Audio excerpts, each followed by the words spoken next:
Hola, bienvenidos al segundo capítulo de Viña Lee Online. El ciclo, organizado por el Departamento de Cultura de la Municipalidad de Viña del Mar, tiene como objetivo acompañarlos en esta cuarentena y ayudarlos a que se queden en casa para evitar la propagación del coronavirus. Soy Flora Arbulú, periodista del Mercurio Valparaíso, y contamos con Alberto Rojas Moscoso como invitado en esta ocasión. Autor de títulos como La sombra del fuego, La venganza de la reina y El secreto del Dresde, este año lanzó El misterio de la Biblioteca de Lima, y es uno de los invitados a participar en el libro de relatos pacíficos, Historias de la Guerra, cuya edición de bolsillo salió recientemente al mercado. Hola Alberto, muchas gracias por acompañarnos en esta ocasión. Hola Flor, ¿cómo estás? Un gusto en verte. Igualmente. Cuéntame Alberto, los dos, tanto el relato que tiene el toro del Pacífico, como el Ujú. libro del Ministerio de la Biblioteca, ¿te acuerdan con la Guerra del Pacífico como trasfondo? ¿Hubo una coincidencia? ¿Venías estudiándola hace mucho tiempo? Yo creo que el hecho de que hayan coincidido este año, la ¿Mm? publicación del Misterio de la Biblioteca de Lima y la reedición de Pacífico, es una cosa meramente de, de situaciones que calzan, ¿no es cierto? Ya. Pero efectivamente, en el caso del Misterio de la Biblioteca de Lima, es una historia que yo venía trabajando desde que estaba terminando El secreto del Dresde. Entonces, fue, digamos, la posibilidad de ir desarrollando una idea y un tema que a mí me llamó mucho la atención y que sí, sin duda está vinculado en ciertos aspectos con la Guerra del Pacífico, al igual que el relato de esta antología que se llama Pacífico Historias de la Guerra, que tú mencionabas.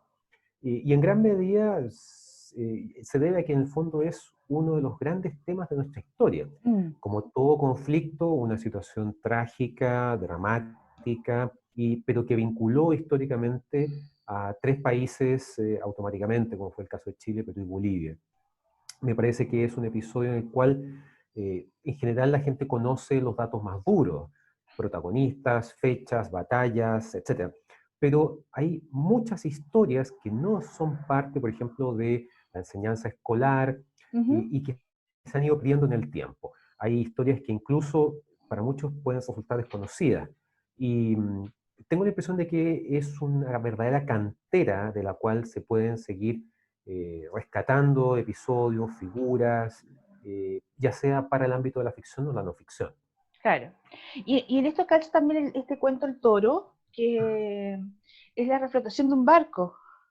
Cuéntame un poquito cómo desarrollaste Mira, esta historia y cómo surgió. todo partió cuando Patricio Jara me invitó a participar de este proyecto, Ujú. junto con otros autores chilenos y peruanos. Yo le pregunté cuál era el perfil de este proyecto y me dijo básicamente es una antología. Lo único que tienen que tener en común todos los relatos es la guerra del Pacífico. Ya. Perfecto, le dije. Entonces puede ser algo totalmente ficcionado o algo ficcionado a partir de un hecho real, etcétera. Sí, ningún problema. Y a partir de ahí empecé a revisar ciertos apuntes que yo había guardado de cuando escribí La sombra del fuego. Perfecto. Efectivamente se vincula al tema de la guerra del Pacífico en clave ficción. Y ahí estaba la historia de El Toro, que básicamente fue un submarino que se construyó en Perú. Su constructor fue Federico Blumer, quien fue un ingeniero que estuvo a cargo de ferrocarriles en Perú y que entonces él llevó adelante este proyecto bastante inédito y visionario para la época. Si bien había habido algunos episodios muy puntuales, muy aislados del desarrollo de sumergibles, no era algo masivo. Nosotros habíamos tenido la experiencia del Flash en 1866, que se hunde en la Bahía de Valparaíso, y el caso del Toro es un submarino más nuevo que fue desarrollado de manera bastante exitosa por Perú, eh, incluso estuvo a punto de lograr importantes ataques a las flotas chilenas durante el bloqueo al Callao. Finalmente, cuando Chile invade Perú, antes de la llegada de las tropas chilenas al Callao, las autoridades peruanas ordenan hundir el submarino. Ujú. Y en ese contexto me pareció una historia muy fascinante, desconocida, que me permitió, ¿no es cierto?, escribir un relato como es El Toro, que está en esta antología, pero partiendo, como te digo, de hechos reales. Claro, Y en ese aspecto aprovecho de agradecer al Museo Marítimo Valparaíso por la ayuda que me brindó en términos de acceso a la documentación y una serie de antecedentes que me permitieron manejar la información dura, real, que incorporé dentro del relato. perfecto. Diego, igual coincidimos acá con la región en algún momento. Ve, Exactamente. y con este misterio de la Biblioteca de Lima, ¿cómo nace? ¿Cómo surge también? Surge a partir de dos episodios muy noticiosos en su minuto, que fueron básicamente devoluciones de libros que habían pertenecido a la Biblioteca de Lima, Ujú. devueltos en 2007 y en 2017 eh, como un gesto, ¿no es cierto?, para de algún modo pulir, limar lo que había sido un episodio particularmente dramático. O sea, el origen de esto se da a comienzos de 1881, cuando el gobierno de Chile ordena inventariar la Biblioteca de Lima, una biblioteca muy antigua que se había forjado a partir de los volúmenes que habían quedado en Perú después de la expulsión de los jesuitas, Ujú. y también de una importante donación de libros que había hecho José San Martín. Y por lo tanto, esa era realmente una biblioteca, una de las bibliotecas más importantes de Sudamérica y en el contexto también latinoamericano. Esto hay que entenderlo en la época, lo que muchos han calificado como el saqueo chileno de la Biblioteca Claro. de Lima. En la época no fue visto así, ciertamente las cosas se veían desde la perspectiva, la óptica del país vencedor, y Chile lo entendía como una especie de compensación por parte del país derrotado hacia el país vencedor, cosa que había pasado también en otros países en Europa, etc. Y estamos hablando que en ese entonces, según cifras de expertos peruanos, la Biblioteca de Lima había tenido unos 56.000 ejemplares, de los Mm. cuales muchos eran, la inmensa mayoría, únicos, había incunables, libros en latín, en francés, etc. Y no está clara la cantidad de esos ejemplares que se trajeron a Chile. Gran parte quedó en la Biblioteca de Lima, otro tanto fue entregado a la Biblioteca de la Universidad de Chile, también a otras instituciones, muchos quedaron en manos de privados hasta el día de hoy. Y claro, efectivamente se produjo esta iniciativa de crear puentes, ¿no es cierto?, en términos culturales entre Chile y Perú, puentes nuevos, al momento de concretar esta devolución. Estamos hablando de que la primera devolución de 2007 fueron más de 3.500 ejemplares y la de 2017 fue un poco más de 700. Y entonces, a partir de ese episodio, yo quise rescatarlo, ¿no es cierto?, a partir de esta novela en donde yo ficciono que en ciertos ejemplares de estos libros, que habían pertenecido a la Biblioteca de Lima, se esconde un secreto, un código, y que tiene que ver con una revelación que cambia la historia tal como la conocemos, y en donde hay dos actores muy claros, unos que desean efectivamente revelar este episodio y otros que desean encontrar estos libros para destruirlo y ocultarlo a la Mm. humanidad. Ese es el hilo, por decirlo de alguna manera, de la novela. Oye, cuéntame, ¿qué es lo interesante de escribir ficción en torno a hechos históricos? Que es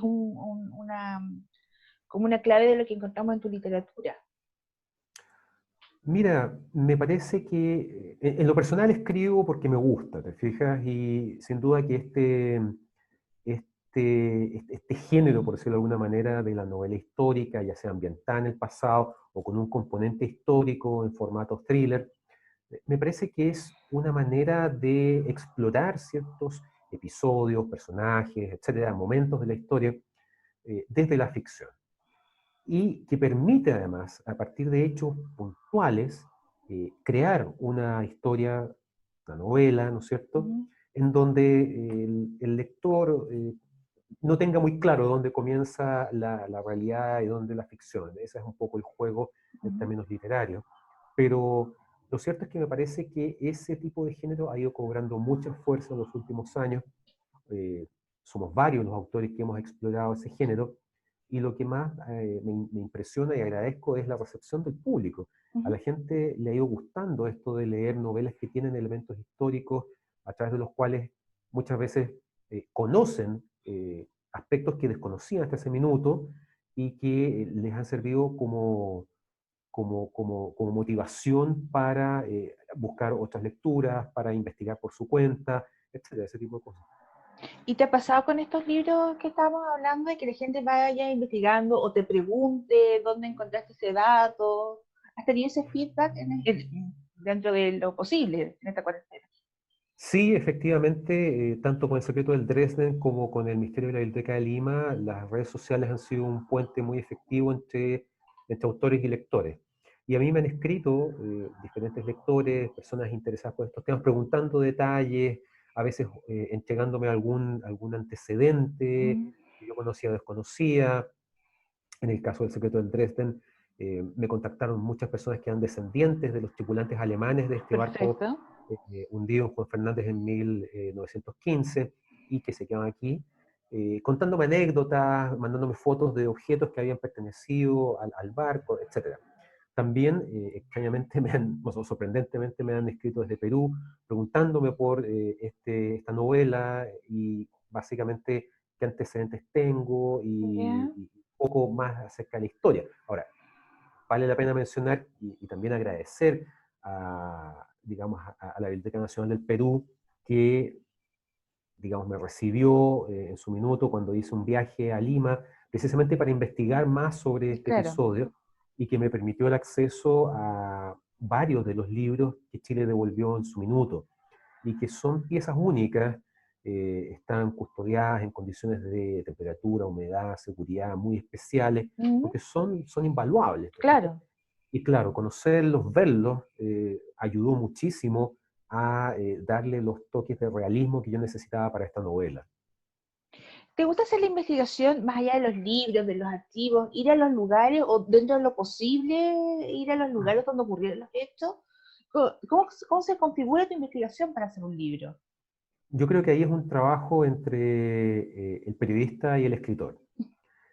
El escritor, de algún modo, traza la idea, el esqueleto de la historia y después le pasa la posta al periodista que inicia el reporteo, la Claro. investigación, eh, tanto en términos de documentación como de entrevistas.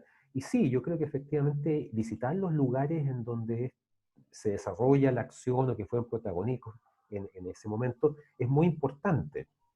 Para mí, por ejemplo, Concepción jugó un rol muy importante en lo que fue el secreto del Dresden. Ujú. Para mí, obviamente, el Ministerio de la Biblioteca de Lima implicó documentarme, hablar con la Cancillería, con el Ministerio de la Cultura, etcétera, digamos. Pero también era necesario, desde mi perspectiva, hacer un viaje a Perú.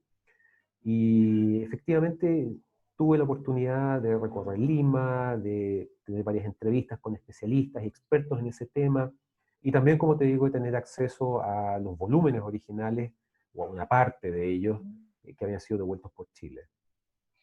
Oye, ¿qué estás haciendo en esta cuarentena? ¿Estás investigando algo? ¿Estás escribiendo? ¿Algo que nos puedas adelantar? Sí, la verdad es que la cuarentena, a pesar de que he tenido mucho trabajo, porque parece que el teletrabajo exige más horas que el trabajo presencial, ¿verdad? Eh, Mira, me ha dado la oportunidad de trabajar en un proyecto que no tiene fecha y que básicamente es la idea de un libro de cuentos, ¿Ya? un libro de cuentos de, en su gran mayoría de ciencia ficción, que, digamos, mi idea era recoger muchos de esos relatos que habían sido publicados en distintas antologías Mm, desde 2006 en adelante y agregarle una cantidad de relatos inéditos. He ya. estado trabajando en eso, ya tengo reunidos todos estos relatos que en algún momento fueron publicados en otras antologías y he estado avanzando en la escritura de cuentos nuevos. Como te digo, es un proyecto que crece a una velocidad lenta, Claro. no tiene fecha todavía, pero que me interesaba mucho porque efectivamente es una faceta que me interesa explorar y la posibilidad de reunirlos todos bajo un mismo título me parecía atractivo. De todas maneras. Paralelamente estoy trabajando en un nuevo thriller en la misma línea del Secreto del Dresden y el Misterio de la Biblioteca de Lima. Ese probablemente debería estar para 2022 Ya. y va a ser también una novela que, en primer lugar, va a rescatar a la protagonista del Misterio de la Biblioteca de Lima, Sofía Castillo, también otros protagonistas que hemos visto en novelas anteriores, en torno a un misterio que digamos es necesario revelar, descubrir, y que se desarrolla una parte en Chile y otra parte en el extranjero. Ah, entretenido entonces va a estar también. Sí, sí, es muy entretenido. También ha exigido, al igual que los libros anteriores, bastante lectura, documentación y ese tipo de cosas. Pero lo estoy pasando muy bien y espero que después, cuando esté listo, los lectores también se entretengan leyendo. Oye, y este libro, El secreto de la biblioteca de Lima, fue presentado en época de pandemia. ¿Cómo ha sido la promoción? ¿Cómo has logrado contactarte con la gente? Porque es diferente a los tiempos normales en que ibas a un lugar o a una biblioteca o a una librería a presentarlo. ¿Cómo ha sido este proceso para ti? Bueno, hubo que reinventar todo lo que estaba planificado. O sea, a fines de febrero el plan era una serie de eh, presentaciones en librerías, recorrido, giras por regiones, incluyendo la quinta región, etcétera. Y todo eso quedó postergado. Tuve la oportunidad, la suerte, por decirlo de alguna manera, de que el libro alcanzó a estar 2 semanas en librerías antes de Perfecto. que hubiese que cerrar gran parte del comercio. No obstante eso, durante este periodo ha habido una muy buena promoción en la medida que se han realizado actividades online, presentaciones online, entrevistas, que le han dado visibilidad al libro. Y eso, la verdad, yo creo que ha resultado bastante bien porque los lectores han respondido y efectivamente han podido adquirirlo tanto en su edición impresa como en su edición ebook a lo largo de estos meses. Y eso me tiene muy contento porque, claro, uno entiende que en la pandemia hay otras prioridades y es un contexto muy difícil. Pero aún así, los lectores han apoyado esta nueva novela y aprovecho de agradecerles a todos ellos precisamente por eso. Bueno, Alberto, a nosotros queremos agradecerte por tu tiempo. Muchas gracias por estar con nosotros compartiendo este capítulo de Niña Lee en Casa. Recordar a los que nos están viendo que pueden encontrar el libro, los dos libros en Busca Libre y también que leo Viña del Mar, que tiene Estupendo, Delivery. Así que eso es muy importante para nosotros. muy Muchas gracias, importante. Alberto, y te lo agradecemos un montón. No, gracias a ustedes, felicitaciones por esta iniciativa y bueno, quedo a su disposición para cualquier otro proyecto. Muchas gracias, que estés bien. Igual, saludos. Chao. Chao, chao.